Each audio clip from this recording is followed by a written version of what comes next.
time when everything's wrong. Hola chicos y chicas, en este vídeo vamos a explicaros cómo estudiar ciencias sociales.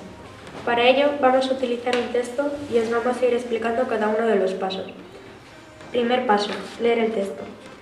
Primero hacemos una prelectura, consiste en echar un vistazo al texto para conocer el tema y tratar de descubrir los apartados y subapartados de los que consta.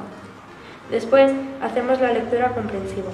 Se trata de leer despacio el texto para comprender todo lo que nos cuenta.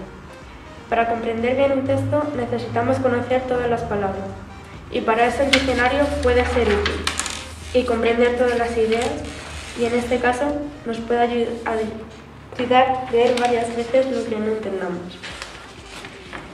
Segundo paso, subrayar el texto.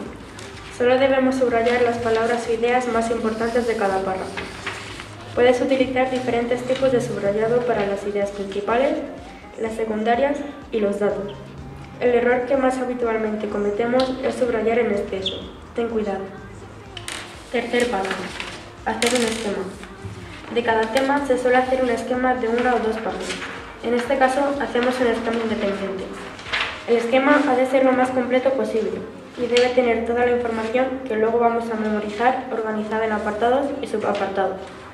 Este es el apartado que más tiempo te va a llevar y es el paso más importante. Cuarto paso, memorizar.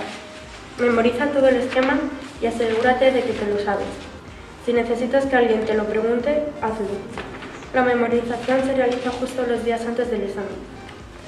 Quinto paso, repasar. Si la memorización no coincide con los días previos al examen o deseas retener toda la información de forma permanente, necesitas hacer repasos periódicos, justo después de haber realizado la memorización. Esperamos que este vídeo sobre cómo estudiar ciencias sociales os haya resultado útil. Un saludo.